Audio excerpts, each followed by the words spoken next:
Hello जी, स्वागत है आज की क्लास में। और आज हम देखने वाले हैं डेटा टाइप। डेटा टाइप क्या होता है एसक्यूएल सर्वर में, इसका हम यूज क्यों करते हैं एक्चुअली में। ठीक है, तो आज हम देखने वाले हैं इसके बारे में, इन डेप्थ थोड़ा सा देखेंगे।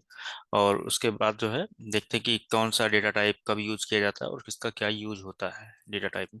मेनली क्या होता है, जब भी हम किसी टेबल को क्रिएट करते हैं तो उसमें क्या होता है, उसमें दो चीजें होती हैं। एक तो नेम देना होता है, कॉलम रो का नेम एंड डेटा टाइप। तो वहाँ पे आपको वहाँ पे रिक्वायर्ड होता है कि आप किस तरीके का डेटा जो है स्टोर करना चाह रहे हैं टेबल में। तो इस केस में हम यूज करते हैं वहाँ पे डेटा टाइप। राइट, ठीक है। तो जैसे कि वहाँ पे डेटा टाइप आपका इंटीजर हो सकता है, कैरेक्टर हो सकता है, मनी हो सकता है, डेटा टाइम हो सकता है, एक्स वाई जेड, जो भी डेटा टाइप है, एक्स वाई जेड कुछ भी हो सकता है। ठीक है, तो वो अपने वैल्यू के ऊपर डिपेंड करता है कि हमारा कौन सा डेटा टाइप होगा। ठीक है, डेटा टाइप क्या होता है, इसके अकॉर्डिंग हम ये देख पाते हैं कि हमारे कॉलम के अंदर कौन सा डेटा जो है स्टोर किया गया है। या फिर जैसे हम कोई डेटाबेस बना रहे हैं और हमें सिर्फ उसमें एम्प्लॉय आईडी ही स्टोर करनी है सपोज। और तो हम उसकी क्वालिटी को मेंटेन करने के लिए क्या करते हैं, उसमें उसका एक स्पेसिफिक जो है डेटा टाइप को हम वहाँ पे सिलेक्ट कर लेते हैं, जिससे कि वहाँ पे हम उस स्पेसिफिक डेटा को ही स्टोर कर सकते हैं। जैसे कि अगर हमने ले लिया वहाँ पे इंटीजर डेटा टाइप, तो वहाँ पे हम जो है अब कैरेक्टर में कोई भी डेटा वहाँ पे स्टोर नहीं कर सकते हैं। ठीक है, यानी कि टेक्स्ट का कोई वैल्यू वहाँ पे स्टोर नहीं कर सकते हैं। ठीक है, तो ये होता है हमारा डेटा टाइप, मेनली उसका हम यूज इसलिए करते हैं। तो यहाँ पे हमने कुछ डेटा टाइप जो है एसक्यूएल सर्वर में जो मेनली यूज किए जाते हैं उनका लिस्ट ले रखा है। तो वन बाय वन हम देखेंगे कि इन सब का यूज क्या होता है। सबसे पहले हम बात करेंगे केयर का and worker and worker max. ठीक है, तो हमारे अंदर जो टेक्स्ट होता है एक्सेल के अंदर, इसको हम टेक्स्ट बोलते हैं। इसको एसक्यूएल में char, varchar, N varchar and आपका ये सब चीजें बोलते हैं। ठीक है, तो अब क्या बोलता है, चेयर के अंदर क्या होता है, फिक्स कैरेक्टर होता है। जैसे कि ये एक फिक्स कैरेक्टर स्ट्रिंग होता है, स्ट्रिंग डेटा टाइप होता है। जैसे पाइथन के अंदर हम स्ट्रिंग बोलते हैं, तो ये स्ट्रिंग डेटा टाइप होता है। इसमें क्या होता है, जैसे हमने यहाँ पे एक एग्जांपल ले रखा है, यहाँ पे दिया है care 5 can store only hello. यानी हेलो में अगर आप यहाँ पे चेक करेंगे तो 1 2 3 4 5, तो यहाँ पे टोटल 5 कैरेक्टर ही है। यानी कि यहाँ हमने 5 दे दिया है, तो यहाँ पे सिर्फ 5 ही कैरेक्टर को हम होल्ड कर सकते हैं। अगर अदर और यहाँ पे अगर आप देख रहे हैं कि वर्कर में हमने 10 दिया है और यहाँ पे हम हेलो स्टोर कर रहे हैं 5 कैरेक्टर को। अब आप कहेंगे कि अच्छा ठीक है, वर्कर में भी आपने 5 कैरेक्टर यूज किया, यहाँ पे अपने डेटा डेटा की लिमिट जो है 10 दे रखा है, यहाँ पे 5 दे रखा है, यहाँ भी आप 10 देंगे और 5 लेंगे तब भी यहाँ पे 5 स्टोर हो जाएगा। अब डिफरेंट क्या होता है वर्कर एंड चेयर में, ठीक है, तो देखना चाहेंगे कि इसके अंदर डिफरेंट क्या होता है वर्कर एंड चेयर में। ठीक है, तो इसके लिए आपको बताना चाहूंगा दोस्तों, डिफरेंट ये होता है, जैसे यहाँ पे हमने डिफाइन कर रखा है वर्ड चेयर के अंदर 10 एंड चेयर के अंदर ओनली 5।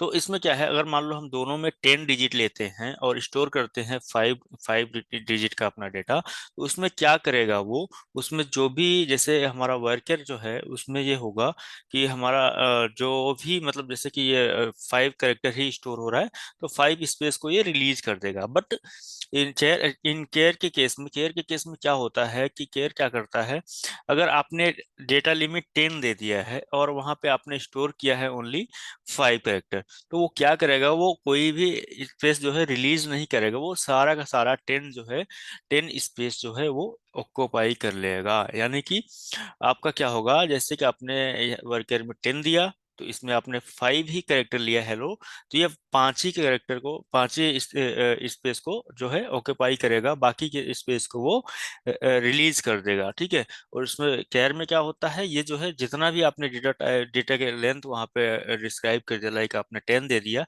तो वो टोटल 10 ही ऑक्यूपाई कर लेगा और रिलीज क्या करेगा, 0 करेगा, चाहे भले ही उसमें आप सिंगल या 2 वर्ड का या 3 कैरेक्टर का ही डेटा स्टोर कर रहे हैं।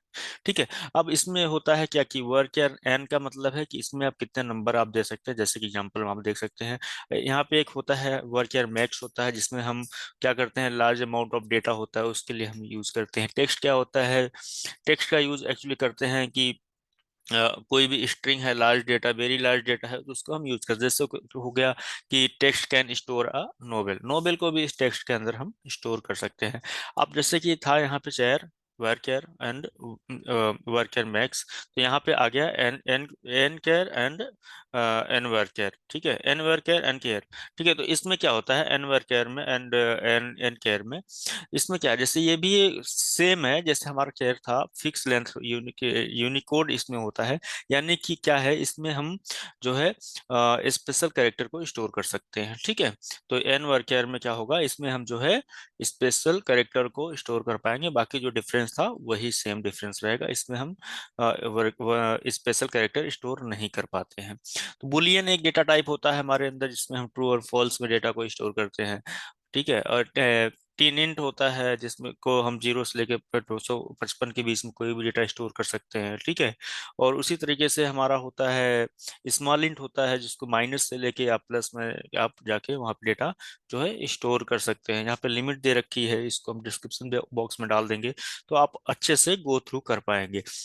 इंटीजर डेटा टाइप होता है जो कि होल नंबर डेटा टाइप होता है, वो माइनस से लेके और मैक्सिमम प्लस तक यहाँ तक जाता है, जिस जो कि डेटा लिमिट यहाँ पे डिफाइन कर रखा है हमने। ठीक है, तो यहाँ पे जैसे आप इंटीजर करते हैं तो वो स्टोर कर सकता है इस तरीके की वैल्यू को। तो बिगिंट होता है, बिगिंट भी हमारा -9 यहाँ से चालू होता है और यहाँ तक जाता है, और इसमें जो है लार्ज अमाउंट ऑफ डेटा को हम स्टोर कर सकते हैं। फ्लोट होता है, डेसिमल पॉइंट होता है, जिसमें हम डेसिमल पॉइंट पे अपने डेटा को स्टोर कर सकते हैं। इसका कैसे डिनोट करते हैं, उसमें लिखते हैं decimal 5, 2 can store value like 123.45। तो इसके लिए हम यूज करते हैं फ्लोट या डेसिमल पॉइंट को। ठीक है, अब न्यूमेरिक में क्या होता है, न्यूमेरिक में क्या होता है, फिक्स प्रिसिशन स्केल नंबर होते हैं इसमें। जैसे कि 8 और 4 को आपने स्टोर किया तो वैल्यू क्या होगा, इस तरीके से आपका यहाँ पे 1 2 3 4.5678 यहाँ पे आप न्यूमेरिक में अपना डेटा स्टोर कर सकते हैं। ठीक है, अब डेट टाइम होता है, डेट टाइम में क्या है कि आप डेट और टाइम को एक में ही एक साथ स्टोर कर सकते हो। उसके लिए क्या होगा, डेट एंड टाइम फ्रॉम जनवरी यहाँ से लेके यहाँ तक का डेटा जो है यहाँ पे आएगा। डेट टाइम कैन स्टोर, पहले क्या करता है डेट टाइम में, पहले आपका ईयर, मंथ एंड डेट, उसके बाद यहाँ पे आएगा आवर्स, मिनट्स एंड सेकंड्स। ठीक है, उसके बाद मिली सेकंड में भी यहाँ पे डेटा स्टोर होता है। डेट में क्या है, डेट का जैसे कि हमने पहले ही बता दिया, ईयर, मंथ एंड आपका डे, इस तरीके से यहाँ पे होगा। टाइम में क्या होगा, आपका आवर्स होगा, मिनट होगा, उसके बाद सेकंड में डेटा स्टोर होता है। अब टाइम जोन में क्या होता है, अगर आप टाइम जोन डेटा टाइप लेते हैं उसमें क्या करेगा वो, और डेट टाइम और टाइम ऑफसेट लेते हैं अगर आप, तो उसमें क्या करेगा वो ईयर को लेगा और यूटीसी टाइम को लेगा, प्लस उसमें 530 जो है ऐड कर देगा आईएसटी बनाने के लिए। ठीक है, और बाइनरी में क्या है कि इसमें जो है आप बाइनरी डेटा को स्टोर कर सकते हैं। और बाइनरी मैक्स में क्या है, आप large amount of data image file में है उसको यहाँ पे आप स्टोर कर सकते हैं। ठीक है, तो मेनली इस पर्पज से हमारा जो है डेटा टाइप हमारा यूज कर किया जाता है कि जिससे हम कोई भी एंट्रीज कर रहे हैं अपना डेटा उसमें डेटाबेस में स्टोर कर रहे हैं, तो हमें ये मेनली पता होना चाहिए किस टाइप का डेटा हमको कहाँ पे स्टोर करना है। तो इस पर्पज के लिए हम एक्चुअली यूज करते हैं डेटा टाइप का। ठीक है, तो आशा करता हूँ आप सबको ये जो है डेटा टाइप का कॉन्सेप्ट जो था वो अच्छे से समझ में आ गया होगा। और इसका मैं आपको बताऊं दोस्तों, इससे जो है इंटरव्यू में क्वेश्चन जरूर पूछे जाते हैं, जो कि मैंने पहले ही आपको डिफाइन किया था कि वर्चर एंड वर्कर में क्या डिफरेंस है, चेयर एंड वर्कर में क्या डिफरेंस होता है। ठीक है, तो इस तरीके के क्वेश्चन आपको जो है क्वेश्चन इंटरव्यू में पूछे जाते हैं। ठीक है,